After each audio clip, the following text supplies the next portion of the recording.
¿No? Los motivos, Silvia, ¿qué estaba pasando con este hombre que finalmente los grupos especializados lo terminaron abatiendo? Sí, Domi, esta toma de rehenes por más de 10 horas realmente mantuvo en vilo a todos los vecinos, pero empezó como un problema familiar, aparentemente, entre esta persona y su esposa, pero también había amigos en la casa que intervienen y una situación mental que ahora dicen algunos expertos justamente que tienen que ver con que no estaba en sus cabales. Un hombre que además tenía prácticamente un arsenal, que gritaba "Viva la patria" cada vez que disparaba, más de 300 disparos entre él y las fuerzas policiales. Y bueno, y las dudas, ¿no? Si se procedió bien, si estuvo bien darle tanto tiempo a este hombre. ¿Por qué las dudas? Porque él fue abatido, como decís, Domi, cuando entró la policía, pero él ya había matado a su rehén, el último que había entrado, porque que había retenido, porque en realidad había retenido a todo el grupo, pero parece que lo fue dejando salir de acuerdo a la negociación. Eso estaría hablando de un buen procedimiento, pero finalmente mató a un rehén y después la policía lo mata a él, así que quedan también como muchas dudas, ¿no?, del procedimiento, si en realidad se pudo haber evitado la muerte, por lo menos la del rehén. Totalmente. Y además las preguntas que empiezan a surgir. ¿Quién tiene tantas armas en su casa? ¿Quién tiene más de 300 balas para andar disparando? ¿Cómo accedes a todos estos armamentos? ¿Es tan fácil es comprar un arma? Por ahí muchos de ustedes del otro lado me dicen, sí, es re fácil. Claro. Yo no sé si realmente es tan fácil comprar un arma. ¿Tenía legal? Tenés legal, no son baratas. Además, es claro, comprar un arma. Estas preguntas que todos nos hacemos, que ahora cuando suceden este tipo de hechos, nos las volvemos a llevar sobre el tapete. No es tan fácil ser poseedor de un arma en nuestro país. Estamos con Sebastián Domenech en vivo, allí en el lugar donde pasó todo, donde la máxima atención estaba donde estás vos, Seba.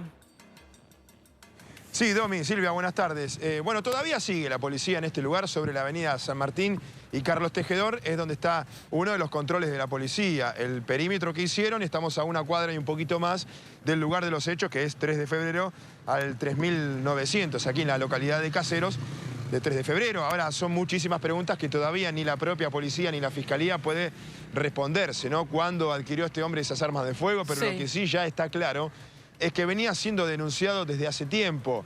Así lo dice su familia, sus propios amigos. Desde hace por lo menos 3 años que este hombre venía siendo denunciado por su propia familia, porque ya había cometido otros hechos violentos similares, no como este que fue extremo, pero sí había sido violento con algunas personas en el medio encima del consumo de drogas y en el medio de un arsenal que él evidentemente tenía, y hoy quedó a las claras, ¿no? Porque el diálogo que intentaba tener el Grupo Halcón, siempre que intentaban gritarle para empezar una negociación, él respondía a los tiros. Sí. Así, una y otra vez, por 10 horas, podemos decir, un poco más, en realidad Sí. casi 12, porque si todo arrancó 9:30 de la noche y termina justo a las 9:25 de la mañana, son 12 horas de locura absoluta, de no poder dominar a un hombre que obviamente se demostraba muy violento y asesino en ese momento porque disparaba contra los policías.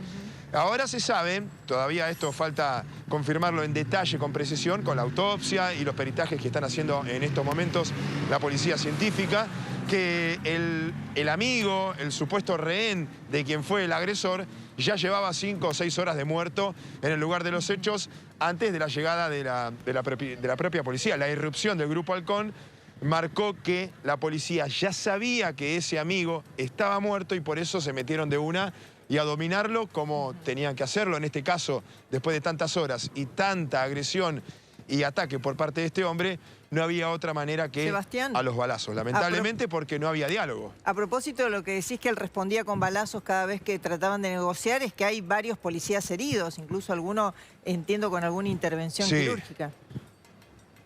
Sí, vos sabés que son 3 los policías, 2 de ellos en el Hospital Carrillo, 1 en el Posadas, 1 que está un poco complicado en su estado de salud porque un balazo en la zona femoral, que en estos momentos este hombre está siendo operado, un inspector de la policía bonaerense, y los otros 2 Uno con un roce de bala en el cuello y otro en el tórax con entrada y salida, orificio de entrada y salida que no le provocó serias lesiones. Uno de esos policías es quien se enfrentó primero con el agresor, con Alejandro Maldonado, y fue el que informó que Alejandro Maldonado lo recibió a él con una pistola en cada mano, disparando con las dos manos directamente. Y antes había hecho lo mismo con una escopeta en horas de la noche. Así que eso marca también las armas de fuego que este hombre tenía. Se dice que era experto en tiro, todavía eso no está claro, pero sí tenía muchas armas. Nosotros tuvimos contacto, José Fulgoño también, con amigos y compañeros de él y familiares que decían, sabíamos que tenía un arma vieja, decía un amigo, de un abuelo, pero no todo esto. Bueno,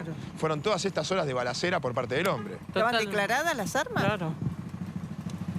No se sabe. En principio no, te diría que no, pero la verdad es que tampoco pueden confirmarlo. Todavía eso lo tienen que ver, tienen que confirmarlo, así como también los antecedentes, pero en principio no tendría antecedentes penales más allá de las denuncias que había en su contra por estos episodios violentos que habría protagonizado, y encima en el medio alguien de la familia denunciando a los denunciantes, que son también de la propia familia. Había una interna familiar que hacía que una persona hiciera contradenuncias, y entonces había una perimetral en ambas partes y no se podían acercar, decisiones provisorias de la justicia, medidas cautelares que hacían solucionar el problema del momento de separados, pero no el tema de fondo. Un hombre con armas de fuego, que no sé cuál es el origen, un hombre adicto a las drogas, como dice la familia, y ya demostrado violento en otras oportunidades.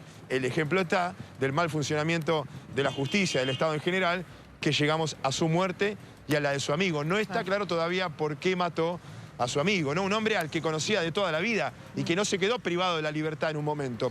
Primero se quedó aparentemente porque trataba de apaciguar y acompañar a su amigo que estaba violento en ese momento, pero después termina siendo asesinado. Totalmente. Seba, quédate con el micrófono abierto porque vamos a hablar con dos especialistas para saber qué salió mal en esto y qué se podría haber evitado o no.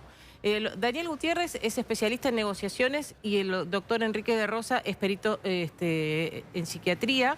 Están con nosotros para poder charlar. Al primero que le voy a preguntar es a Daniel Gutiérrez, que es el especialista en negociaciones, porque acá siempre tiene que haber, Daniel, alguien que hable con la persona que está amenazando, ¿no es cierto? Siempre tiene que haber un interlocutor.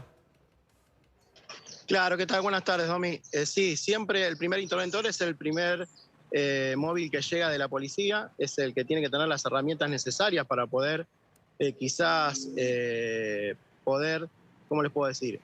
Bajar el nivel hostil que tiene esta persona, y tiene que observar si el estado, si está violento, si quizás está alcoholizado, uno se da cuenta quizás si ingirió alguna droga. Entonces lo que tienen que hacer es iniciar la primera intervención, lograr quizás que baje ese nivel de hostilidad y esperar que vengan los profesionales. Una vez que vienen los profesionales, ya se crea el comité de crisis y hay unos pasos muy importantes a seguir, que es el famoso protocolo que estoy escuchando que varios están nombrando. ¿Cuál es ese famoso protocolo? Y el protocolo que tienen que hacer es, primero, está perfecto lo que hizo el personal de Gendarmería, empezar a hacer el perímetro, que son 3, primero donde está el evento, el segundo donde tienen que estar los especialistas y el tercero donde tiene que estar el público en general y periodismo en sí. Claro. Se extrae quizás a los vecinos, lamentablemente quizás por mucho tiempo, porque la negociación a veces es muy duradera, puede durar, en este caso duró 10 horas. Es mucha la labor que se debe hacer en una negociación, no solamente la hace el primer negociador, sino el resto del operativo influye mucho. No solamente no trabaja el negociador solo, sino también hay varias divisiones. El negociador no es el único que decide, o sea, no decide nunca en los procedimientos. El que decide siempre es el que está a cargo, o sea, el que está a cargo del comité de crisis, y él es el que va a decidir, siempre obviamente avalado con lo que es el Poder Judicial, que es en este caso el fiscal en turno. Claro. Siempre se negocia. Lo primero, lo último que se debe hacer es la parte táctica, que es lo que ocurrió en este momento. Hay muchas negociaciones que no llegaron directamente a la parte de irrupción. Siempre con lo que es la negociación se logró. En este caso, lamentablemente, el Grupo Halcón tuvo que irrumpir y bueno, y tienen este desenlace. A veces puede ocurrir de que cuando hacen la irrupción encuentran directamente a la víctima fallecida. O sea, eso tampoco se puede saber. Gutiérrez, a propósito de este periodo de desgaste, algunos dicen se eligió un periodo de desgaste, por eso duró tanto tiempo. Pero ¿qué evaluación hace usted cuando se ve que hay 2 muertos y 3 efectivos heridos? O sea, ¿estuvo bien apuntar o apostar a ese desgaste o el perfil de la persona ya podría haber inferido de que había que actuar más rápido y antes? Es que en realidad siempre lo que se hace es negociar primero, tratar de, se podría decir, cansar al victimario. Hay unas técnicas que el negociador la conoce muy bien, que está dentro del protocolo. En realidad no se puede saber cuál es el desenlace en sí. Lo que sí que es una fatalidad, más sabiendo el tipo de perfilación criminal, se podría así decirlo, ¿no? O la perfilación que tenía este hombre, que ya tenía varias denuncias, que al querer el negociador quizás hablar con él, le efectuaba disparos. Uno de los protocolos es que no se debe, digamos, incitar al victimario a que hable, ¿sí? En los tiempos muertos es donde uno más se trabaja, o sea, capaz que uno cree de que, uy, no estoy hablando yo quizás con el victimario, entonces no estoy logrando nada. No, ahí es donde más se trabaja todavía, porque quizás se puede llegar a crear alguna táctica o alguna técnica para poder lograr que el victimario, digamos, cesa esa actitud. Claro. Para mi entender, el grupo especial actuó como corresponde, o sea, lo primero que hizo fue preservar el bien jurídico, que es la vida obviamente del rehén, del victimario, y después la de ellos. En realidad fue una fatalidad y una desgracia que al irrumpir el personal policial salga herido, y bueno, y fue la fatalidad de quizás sacarle la vida a esta persona, ¿no? Totalmente. Y también lo quiero sumar a la víctima. Daniel, hágame un puntito ahí. Lo quiero sumar a Enrique de Rosa, es perito en psiquiatría. O sea, que podemos hablar justamente del perfil del hombre que estaba fuertemente armado, que tenía avisos anteriores de violencia. ¿Cómo se puede trabajar, Enrique, con una personalidad así? Buen día, Dominique, equipo.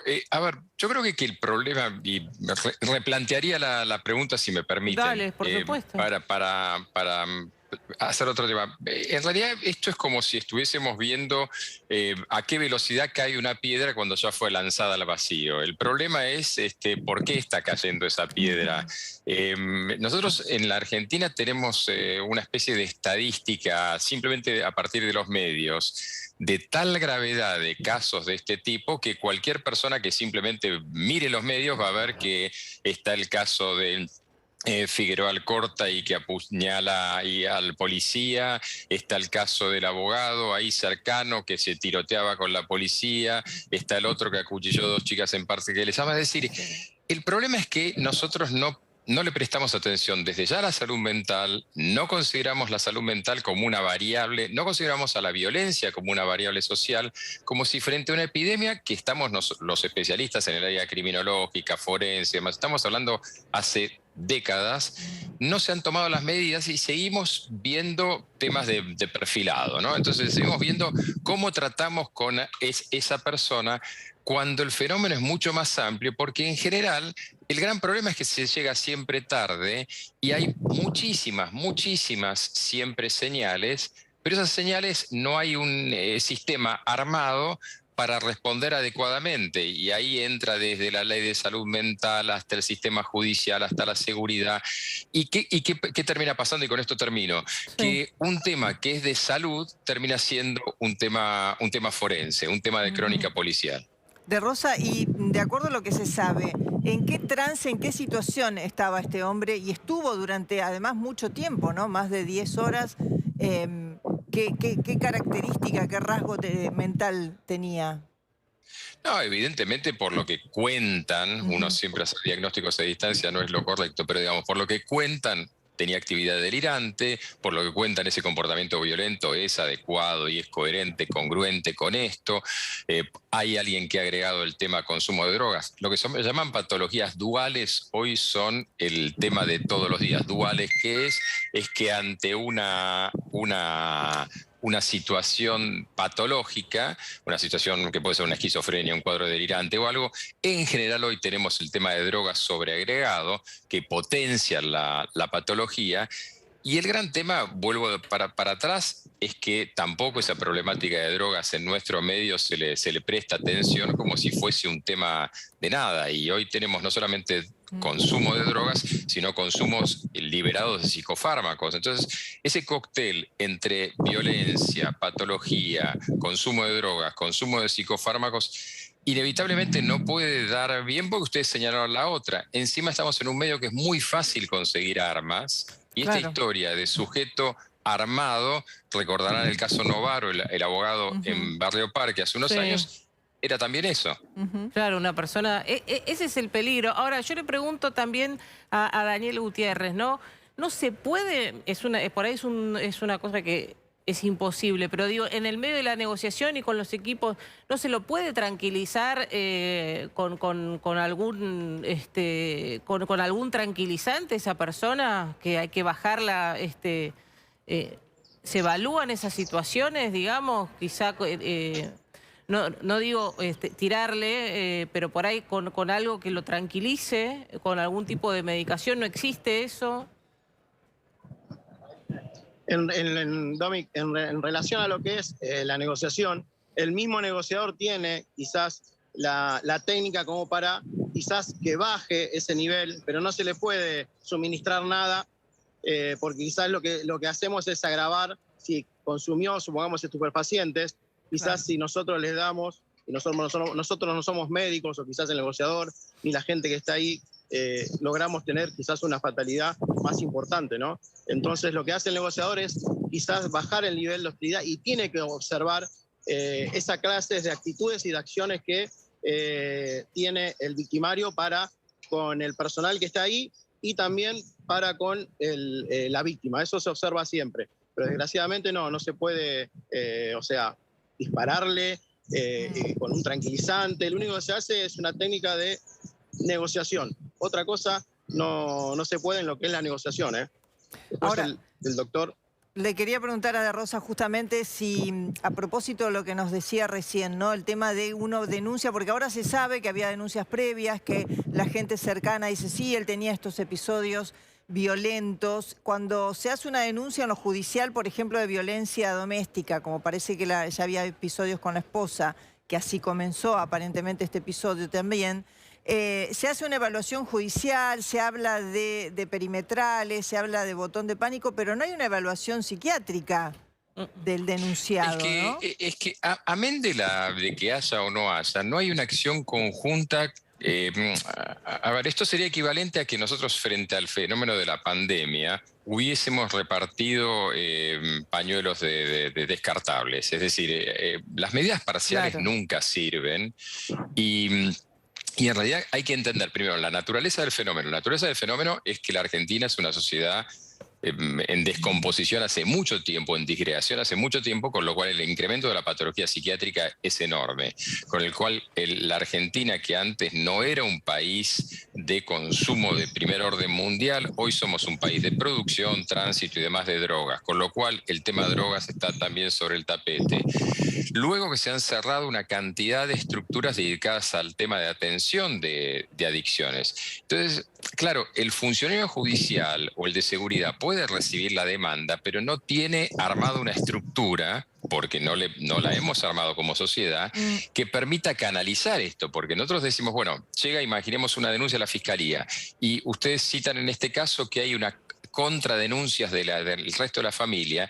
Entonces, vuelvo sobre esto, un tema de salud termina siendo un trámite judicial. Claro. O finalmente terminan, la pregunta que le hacen a Daniel es muy interesante porque en definitiva estamos tan desprovistos de todo que fantaseamos con que hubiese un dardo contra elefantes. Sí. Y les cuento que esto fue intentado por el FBI hace muchísimos años con los tiradores seriales y como imaginarán, no es un dardo inmediato tipo película, sino que era peor el remedio con la enfermedad porque el sujeto en el periodo entre que podía ser sedado, obviamente mataba rehenes y demás. O sea, no sirve.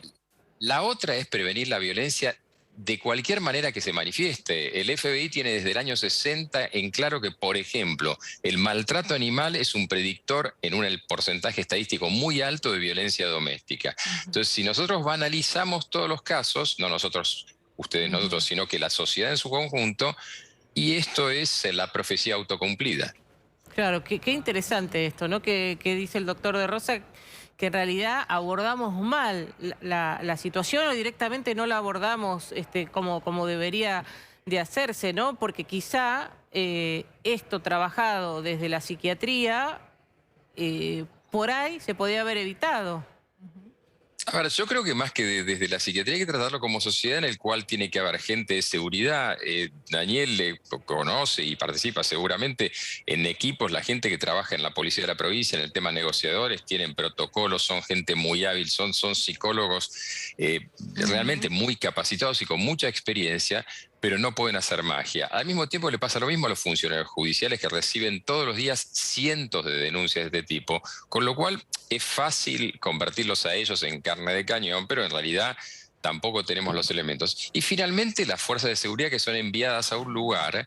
Y fíjense el caso de Figueroa Alcorta, en el cual el policía no tenía los elementos claros sobre cómo proceder.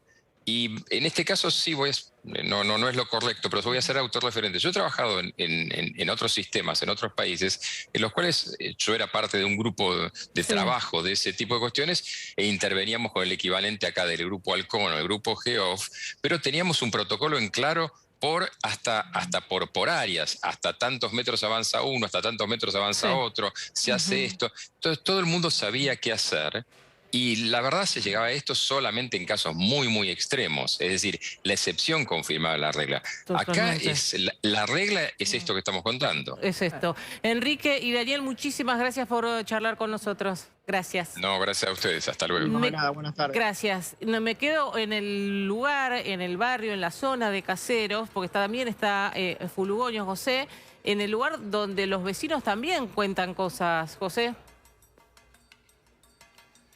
¿Cómo estás, Dominique? Buenas tardes. Sí, los vecinos que pasaron una madrugada de terror, literalmente contando los tiros. Cuando hablábamos más temprano con los vecinos, nos decían que hasta las 6 de la mañana, esto empezó pasada las 11 de la noche, habían escuchado entre 100 y 150 tiros.